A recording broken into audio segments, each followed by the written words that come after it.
Bienvenidos a nuestra inmersión de hoy.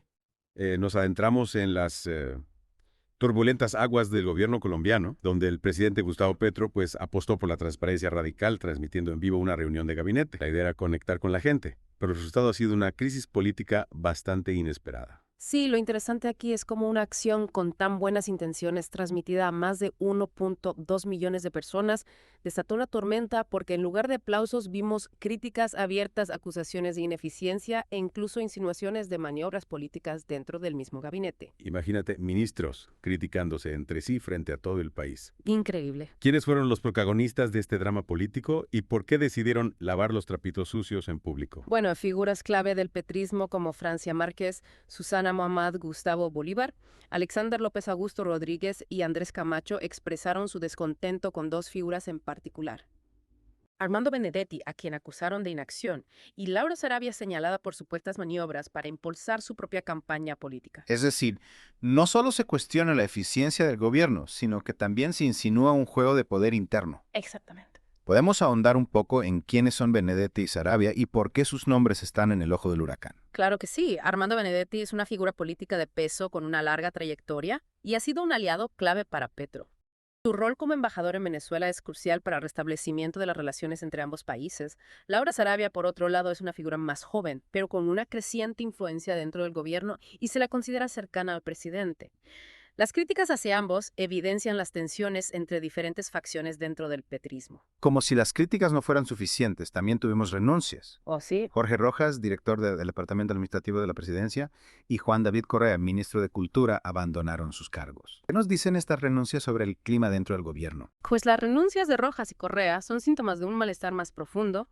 Jorge Rojas, por ejemplo, criticó públicamente el formato de la reunión, argumentando que la transparencia no debe sacrificar la eficiencia ni la confidencialidad necesarias para un debate interno productivo. Claro, entiendo. Susana Muhammad, ministra de Ambiente, también ha puesto su renuncia sobre la mesa condicionada a la permanencia de Benedetti en el gobierno. Sí, Y se rumorea que figuras como Francia Márquez, Gustavo Bolívar y Alexander López podrían seguir el mismo camino argumentando incomodidad con Benedetti y la necesidad de dedicarse a sus propias campañas políticas. exacto. Estas posibles salidas reflejan la fragilidad de la coalición de gobierno y la dificultad de mantener la unidad frente a las discrepancias internas. Es como si la apuesta de Petro por la transparencia hubiera abierto una caja de Pandora. Precisamente, esta situación nos obliga a reflexionar sobre los límites de la transparencia y la necesidad de un equilibrio entre el acceso a la información pública y la confidencialidad necesaria para la toma de decisiones. En medio de este panorama, ¿cómo ha reaccionado el presidente Petro? ¿Ha logrado mantener el control de la situación? Petro ha defendido la transmisión, argumentando que la transparencia es fundamental para su gobierno y que las críticas son parte de un debate democrático. Sin embargo, también ha hecho un llamado a la unidad y ha insistido en la necesidad de enfocarse en la agenda de gobierno. Pero la pregunta que todos nos hacemos es si estas palabras serán suficientes para calmar las aguas y evitar que la crisis se profundice aún más. Esa es la gran incógnita. Pasemos ahora a analizar las posibles consecuencias de esta crisis para el gobierno de Petro y su capacidad para implementar su ambicioso plan de gobierno. Claro que sí, lo que está en juego aquí es la estabilidad del gobierno y la viabilidad del proyecto político de Petro. Si analizamos el panorama, esta crisis podría tener consecuencias considerables para la capacidad de Petro de llevar a cabo su agenda, la cual ya enfrentaba desafíos importantes.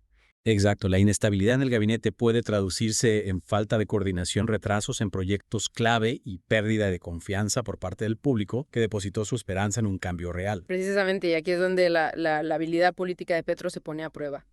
Podrá conciliar las diversas posiciones dentro de su gabinete y restablecer la confianza. Porque el fantasma de la autodestrucción, como él mismo lo mencionó, esa tendencia histórica de la izquierda a fragmentarse está latente.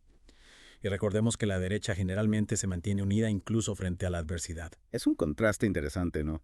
Petro ha enfatizado la necesidad de un gobierno multicolor que refleje la diversidad del pueblo colombiano. Pero mantener la unidad de un gabinete con tantas voces dispares puede ser una tarea titánica. ¿Podrías explicarnos un poco más a qué se refiere con un gobierno multicolor, para quienes no están familiarizados con el término? Gobierno multicolor implica la inclusión de diferentes fuerzas políticas, no solo de izquierda, sino también de centro, e incluso de algunos sectores de la derecha. La idea es construir un gobierno que represente la pluralidad de la sociedad colombiana. Sin embargo, esta diversidad también implica un reto a la hora de alcanzar consensos y mantener la cohesión interna. Ya veo. Con la presión de las expectativas de cambio, los ojos del país y de la comunidad internacional están puestos en Petros. Sus oponentes seguramente aprovecharán cualquier debilidad para socavar su gobierno. Sin duda. Y la pregunta crucial es si Petro podrá superar esta crisis y cumplir con las promesas que lo llevaron al poder. Esa es la pregunta del millón.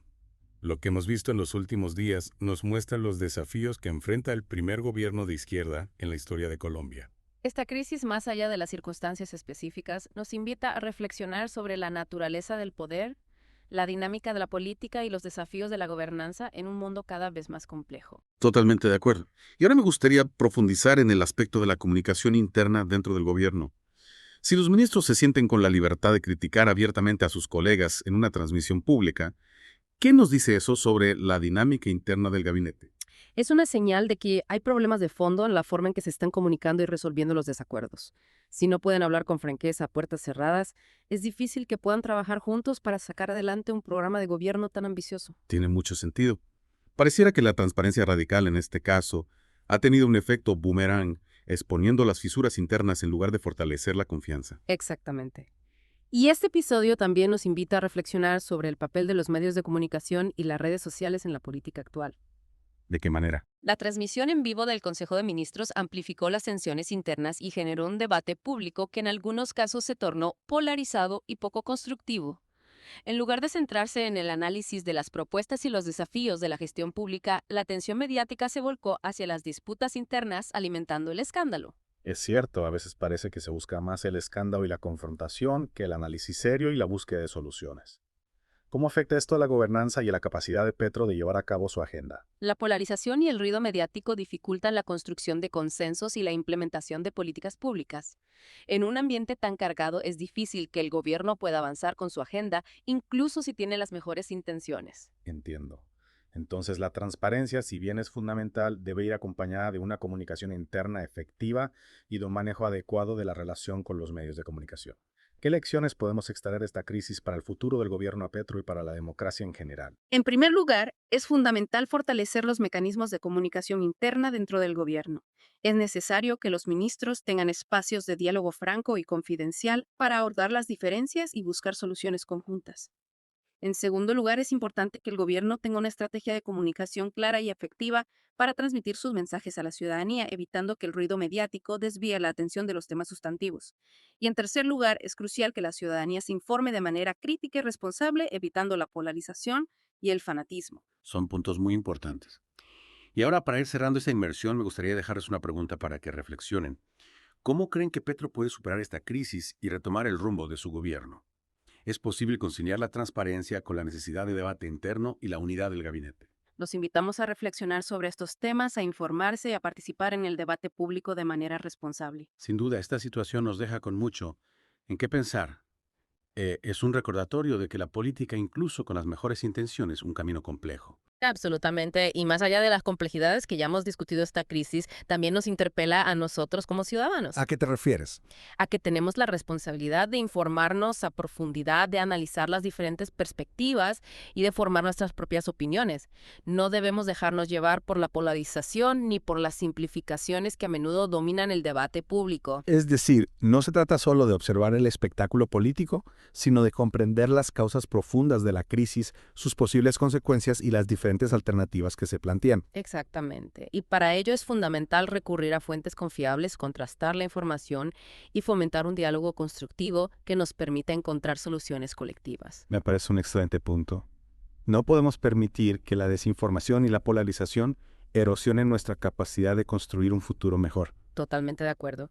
Y para quienes quieran profundizar en el análisis de la política colombiana, les recomendamos que sigan el podcast Voces de Colombia en YouTube. Excelente recomendación. Voces de Colombia ofrece un análisis riguroso y plural de la realidad colombiana. No olviden dar me gusta y suscribirse para no perderse ningún episodio. Esperamos que esta inmersión les haya sido útil para comprender mejor la crisis política que atraviesa Colombia en estos momentos. Los invitamos a seguir reflexionando sobre estos temas y a participar activamente en la construcción de un país más justo y equitativo. Muchas gracias por acompañarnos en esta inversión. Hasta la próxima.